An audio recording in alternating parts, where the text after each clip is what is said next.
एकत्र येण्याचा आहे. तुमचं अक्षर आहे अ.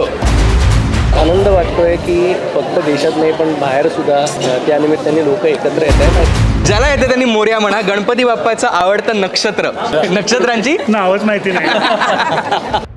देशभक्त बनवतो. पॅसिव्ह एंटरटेनमेंट करण्यापेक्षा आपण त्याच्यामध्ये सहभागी व्हावं. आम्ही पण गणेशोत्सव मंडळं चालवली आहेत. हा लोकमान्य अभिप्रेतच उत्सव तसं म्हणावं लागेल. मी वीरनारायण. मंडळी, गणरायाच्या वारीमध्ये आज आपण अशा ठिकाणी आलो आहोत जिथे केवळ भक्तीच नाही तर इतिहासाच्या रक्तवाहिन्या अजूनही धडधडत आहेत. हा आहे मानाचा 5वा केसरीवाडा गणपती.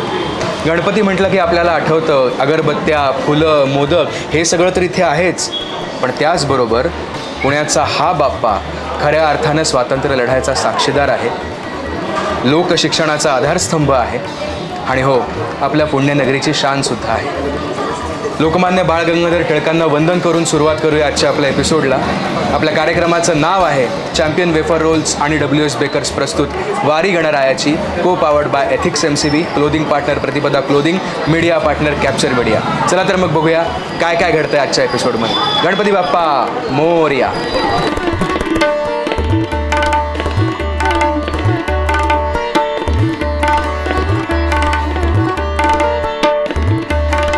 काय योगायोग्य बघा मंडळी, केसरीवाड्याच्या दर्शनाला मी आलो. आपली गणरायाची वारी सुरू आहे आणि मला इथे साक्षात लोकमान्यांनी दर्शन दिलं आहे. मला सांगा, मी तुम्हाला लोकमान्यच म्हणेन बरं का. तुम्ही छोटे असला तरी तुम्ही वेश लोकमान्यांचा केला आहे. त्यामुळे मला सांगा, तुमचं काय मत आहे गणपती, आपल्या गणपती बाप्पाबद्दल, गणेशोत्सवाबद्दल? तुम्ही आहात का बाप्पाचे भक्त आहात का? काय वाटतं तुम्हाला सांगा. मी एक गणेश भक्त आहे. बरं. माझं मन खूप मोठं आहे. मला वाटतं की गणेश उत्सव हा मोठा खरेदी किंवा मिरवणूक करण्याचे दिवस नाही, तर हा दिवस आहे देशासाठी एकत्र येण्याचा आहे. बापरे. अजून बाप्पा बाप्पा आपल्याला बुद्धी देतो, धैर्य देतो, तर ती बुद्धी आपण शारीरिक परिस्थिती वापरायची नसते, तर ती वापरायची असते देशासाठी पुढे नेण्याची वापरायची असते. दुष्टांचा अवताराची मला वाटतं की धनुष्वराचा नगर वाढत आहे. आपण एकत्र आलं तर कुठेही पराक्षण करू शकतो. बापरे. म्हणून मला सांगायचं आहे की बाप्पा आपल्याला एकत्र ठेवतो, जागा करतो, वा. देशभक्त बनवतो. आणि ते वाक्य कुठलं? लोकमान्यांचं स्वराज्य हा माझा जन्मसिद्ध हक्क आहे, तो मी मिळवणार.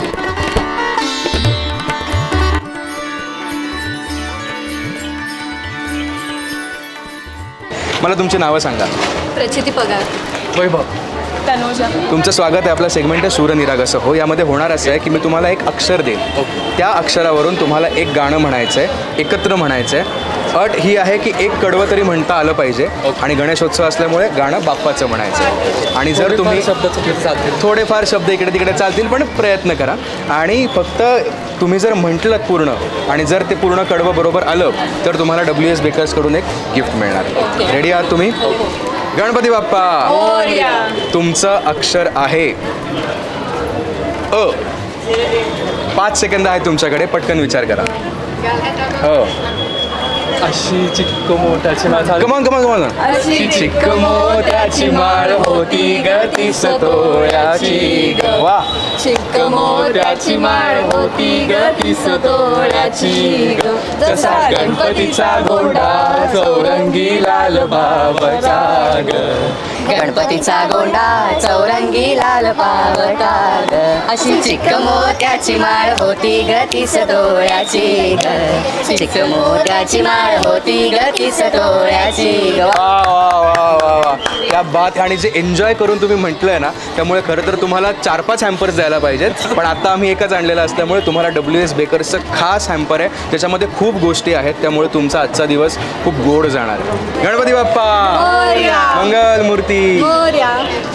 हे आपल्याला सगळ्यांना माहिती आहे, जमावबंदीचा कायदा आणि अनेक निर्बंध, रूढी परंपरा सगळं असताना धार्मिक उत्सवाशिवाय पर्याय नव्हता सगळ्यांना एकत्र करायला.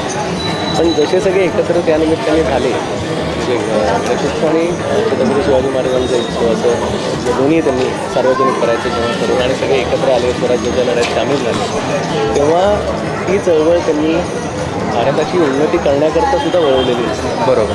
त्याच्यामुळे नुसतंच फक्त ते एक स्वराज्याची चळवळ म्हणून त्यांनी त्याकडे बघितलं नाही, पण जेव्हा एकी किंवा सगळेजण एकत्र येतात त्यांनी भारताच्या प्रगतीला सुद्धा कसा एक हातभार लागेल, स्वातंत्र्य लढ्यातली ती एक बरोबर महत्त्वाची. आणि तेव्हा स्वराज्य नव्हतं तरीसुद्धा त्यांनी त्या दृष्टीने चतुश्रुती जी आपण ऐकली, स्वराज्याची बहिष्कार आणि राष्ट्रीय शिक्षण ही त्यावेळेला त्यांनी दिली या चळवळीला. केसरी गणेश उत्सवचं जर का दरवेळेला आपण बघितलं तर एक सांस्कृतिक कार्यक्रम, व्याख्यानं, सामाजिक कार्य हे पूर्ण 10 दिवस इकडे होत असतात या प्रांगणात. यंदाच्या वर्षी आम्ही फक्त ते ठेवलं नाही कारण डॉक्टर दीपक टिळक यांचं निधन बरोबर. पण नाही तर त्याची वाट मात्र आतुरतेने लोक बघत असतात. त्यावेळेला सुद्धा ते एक आव्हान खूप मोठ्या प्रमाणात लोकांनी केलं होतं. 10 दिवसाचा हा एक प्लॅन्ड इव्हेंट होता. हा असं नव्हतं नुसतं की तुम्ही उत्सव साजरे बरोबर, पण कीर्तनं, पिक्चर, अजून जे काय माध्यमं त्यांना वापरता आली, व्याख्यानं जे द्यायचे त्यांच्यामार्फत इकडे बैठका बोलवायचं की कुठे जाऊन जनजागृती कशी करायची, कुठले प्रश्न उचलायचे. त्याच्यामुळे ते एक पहिल्यापासून केसरीवाड्याची सुद्धा परंपरा राहिलेली आहे की इथे सामाजिक क्षेत्रात किंवा त्यावेळेचा जो ज्वलंत प्रश्न असेल त्याच्यात सुद्धा हा गणेश उत्सवाच्या माध्यमातून हा घातला जायचा, लोकांचं प्रबोधन करण्यासाठी. कारण तेव्हा लोक एकत्र यायची मोठ्या प्रमाणात. आपला गणेशोत्सव हा फक्त पुण्यात, महाराष्ट्रात, देशातच नाही तर जगभर पसरलेला आहे आता. आणि तुम्ही नुकतेच जर्मनीवरून परत आला आहात आणि जर्मनीमध्ये गणेशोत्सव रोहितदादांनी साजरा केला, तर तो अनुभव कसा होता? मी मागच्या वर्षीसुद्धा मेलबर्नला बोलवलं होतं आणि एक पूर्ण इंडियन कम्युनिटीचा म्हणून त्यांनी एक उत्सव तिथे गणपतीचा बनवला होता आणि 6,000 लोक तिकडे तेव्हा आली होती. यंदाच्या वर्षी जर्मनीला त्यांनी बोलवलं. एक आनंद वाटतो आहे की फक्त देशात नाही पण बाहेरसुद्धा त्यानिमित्ताने लोक एकत्र येत आहेत आणि तीच एक सामाजिक बांधिलकी तिकडे सुद्धा निर्माण व्हायला लागली. अगदीच. आणि म्हणजे मला असं वाटतं की लोकमान्यांची ती दूरदृष्टी असेल, कारण आत्ता सध्या जवळजवळ वर्ल्ड वॉरसारखी परिस्थिती पुन्हा उद्भवत असताना सुद्धा हा उत्सव तिकडे साजरा होतो, हे कदाचित तेव्हा त्यांनी योजलेलं असू शकतं किंवा त्यांची ती दूरदृष्टी असेल की जगभरात मूळ काय ते सुद्धा सांगत होते किंवा आपल्याला माहिती आहे की हे उत्सव फक्त एक सेलिब्रेशन पुरतं मर्यादित नव्हतं, पण ती एक चळवळ होती तेव्हा. आणि ती चळवळ तेव्हा आपण इतक्या ऑड्सच्या अगेन्स्ट जे लढत होतो त्याची एक चळवळ किंवा त्याची एक मी म्हणेन एक सिम्बॉलिक त्याला महत्त्व होतं. त्यामुळे आपले रूट्स तिकडे परदेशात सुद्धा जाणं आणि त्यानिमित्ताने सगळेजण एकत्र येणं, म्हणजे आपले 140 कोटीपेक्षा जास्त लोकसंख्या असलेल्या देश किंवा भारतीय जे फक्त इकडे परदेशात राहतात ते एकत्र या धार्मिक आणि सार्वजनिक उत्सवामुळे आहेत. तुम्ही बघत असाल माझ्याबरोबर सगळे पुणेकर आहेत, खूप छान नटून थटून सकाळी देवदर्शनाला आलेले आहेत आणि माझ्या एका बाजूला टीम ए आहे, दुसऱ्या बाजूला टीम बी आहे. अट एकच आहे, ज्या टीमला उत्तर येत असेल त्यांनी मोरया म्हणून ओरडायचं. जो मोरया म्हणेल त्याच्याकडे मी माईक देईन आणि मग उत्तर सांगायचं. रेडी आहात? गणपती बाप्पा मोरया. पहिला आणि खूप सोपा प्रश्न. आपण केसरीवाड्यामध्ये आता उभे आहोत. प्रश्न हा आहे, लोकमान्य टिळकांचं पूर्ण नाव काय? मोरया. मोरया. लोकमान्य बाळ गंगाधर टिळक. Very good. पहिला प्रश्न ए टीमने उत्तर दिलेला आहे, त्यामुळे 1 पॉईंट त्यांचा. दुसरा प्रश्न, गणपती बाप्पाचं सगळ्यात आवडतं नक्षत्र कोणतं समजलं जातं? ज्याला येतं त्यांनी मोरया म्हणा. गणपती बाप्पाचं आवडतं नक्षत्र. गेसवर्क सुद्धा चालू शकतं. मोरया म्हणा आणि पटकन नक्षत्रांचं एखादं नाव सांगू शकता. चित्रा. चुकीचं उत्तर आहे. You can try. नक्षत्रांची नावच माहिती नाही. नक्षत्रांची नावच माहिती नाही. अनुराधा नाही, आपल्या बाहेरच्या बाउंड्रीच्या बाहेरच्या प्रेक्षकांनी उत्तर दिलंय पण तरी ते चुकलंय. येत आहे कोणाला? कृतिका नाही. आता जवळजवळ सगळी संपत येतील नक्षत्र, तर मी खरं उत्तर सांगून टाकतो. उत्तर आहे हस्त नक्षत्र. बाप्पाचं आवडतं नक्षत्र हस्त नक्षत्र. तिसरा प्रश्न, पॉईंट 1 आणि 0 असं आत्ता सध्या आहे. गणपती बाप्पाला महागणपती म्हणून कुठल्या गावात ओळखलं जातं? कुठल्या गावच्या गणपतीला महागणपती? मोरया. पेण. चुकीचं उत्तर. नाही चुकीचं. नाही Ranjangaon. Very good. Ranjangaon is the right answer. त्यामुळे आता बरोबरीचा सामना आहे. 1-1 असं सगळं झालेलं आहे. चौथा प्रश्न, सर्वसाधारणपणे गणपती बाप्पाला कोणत्या दिशेला तोंड करून बसवलं जातं? मोरया म्हणा पटकन. खूप सोपं उत्तर आहे, खूप सोपं. ईस्ट पूर्व इज द राईट आन्सर. त्यामुळे 2-1 असं झालंय. शेवटचा प्रश्न बघूया आपण. थोडासा अवघड आहे. जर म्हटलं तर सोपं आहे. गणपती बाप्पा किती कला आणि किती विद्यांचा अधिपती आहे? मोरया पटकन म्हणा. 64 काय? कला. 64 कला. 64 कला. हो हो बरोबर 64 कला. 64 कला आणि विद्या 16 विद्या. 16 विद्या. 16 इज द रॉंग आन्सर. पटकन मोरया म्हणा. 21 इज द रॉंग आन्सर. अर्धा पॉईंट आम्हाला मिळाला. अर्धा पॉईंट तुम्हाला मिळाला. नाही 64 कला आणि काहीतरी आहे. किती विद्या आणि किती कला? 14 विद्या आणि 64 कलांचा अधिपती आहे. आता स्कोर झालेत माझ्या मते 2.5 झालाय. आपण एक शेवटचा आणि खूप सोपा प्रश्न घेऊया म्हणजे आपल्याला विनर मिळेल. राईट. गणपती बाप्पाची गणपती सोडून 5 वेगवेगळी नावं सांगा. मोरया. हां 5 आली पाहिजे ना तरच पॉईंट. गणेश, विनायक, विघ्नहर्ता, एकदंत, वक्रतुंड. तुम्ही खरं तर जे गिफ्ट मिळणार आहे ते सगळ्यांमध्ये वाटलं पाहिजे. बाहेरनं पण मी बाकीची सांगितली असती. त्यामुळे आता क्लिअर अथर्व माझं नाव. त्यामुळे क्लिअर विनर आपल्याकडे आहे टीम बी. त्यांच्यासाठी जोरदार टाळ्या वाजवा. आणि आमच्या चॅम्पियन वेफर रोल्स कडून छोटंसं बक्षीस तुम्हाला मिळेल. गणपती बाप्पा मोरया.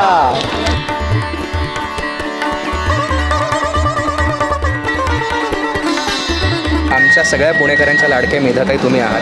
खासदार मेधा कुलकर्णी म्हणून, मेधाताई म्हणून आणि एक नागरिक म्हणून आदर्श गणेशोत्सव तुम्ही कसा बघता? खूप चांगला प्रश्न आहे आणि जिव्हाळ्याचा प्रश्न आहे. स्वातंत्र्यपूर्व काळामध्ये ज्या उद्देशाने लोकमान्य टिळक असतील, अन्य समाज सुधारक असतील, यांनी गणेशोत्सव आणि शिवजयंती सार्वजनिक उत्सव चालू केला, तर एक समाज प्रबोधनाचं माध्यम म्हणून या गणेशोत्सवाकडे पाहिलं जातं. आणि माझी पण तीच अपेक्षा आहे की एक सांस्कृतिक देवाणघेवाण व्हायला पाहिजे, वैचारिक मंथन झालं पाहिजे, चांगली व्याख्यानं, कीर्तनं, संगीताचे कार्यक्रम ऐकायला मिळाले पाहिजेत. योगायोगाने आत्ता तुम्ही मला जिथे भेटताय केसरीवाडा हे मंडळ इथे आहे. माझ्या लहानपणचं मला आठवतं आहे. मी कोथरूडला राहत होते. माझ्या आईबरोबर, आईचा हात धरून आम्ही इथे येत होतो. तेव्हा बसची साधनं जास्ती नव्हती. रात्रीच्या वेळेला बसेस अवेलेबल नव्हत्या. आम्ही चालत यायचो, चालत कार्यक्रम करून जायचो. कविता ऐकायच्या, व्याख्यानं ऐकायची, वेगवेगळ्यांचे विचार ऐकायचे, गाणी ऐकायची. तेव्हा यूट्यूब वगैरे नव्हतं. T V, black and white T V असायचे आणि तेवढंच एक ते दाखवतील बातम्या किंवा अन्य गोष्टी ज्या ठराविक वेळेला. त्यामुळे मनोरंजनाचे कार्यक्रम किंवा अतिशय पोषक पूरक कीर्तनाचे चांगले कार्यक्रम, वैचारिक सुद्धा, हे ऐकण्याचं साधन असायचं गणेशोत्सव. माझी हीच अपेक्षा आहे की खूप जोरजोरात गोंगाट करून पॅसिव्ह एंटरटेनमेंट करण्यापेक्षा आपण त्याच्यामध्ये सहभागी व्हावं. आम्ही पण गणेशोत्सव मंडळं चालवली आहेत. निबंध स्पर्धा असतील, रांगोळी स्पर्धा असतील, जादूचे छोट्या मुलांचे प्रयोग असतील, विविध गुणदर्शनाचे कार्यक्रम असतील, वैचारिक काही कथाकथनाचे किंवा क्रांतिकारकांच्या कथांचे कार्यक्रम असतील. तर तसे कार्यक्रम करत आपल्याला पुढची पिढी घडवायची आहे आणि त्या पिढीला देशप्रेम शिकवून ते देशासाठी जोडायचे त्या पिढीला. या दृष्टिकोनातून हे गणेशोत्सवचे कार्यक्रम साजरे झाले पाहिजेत.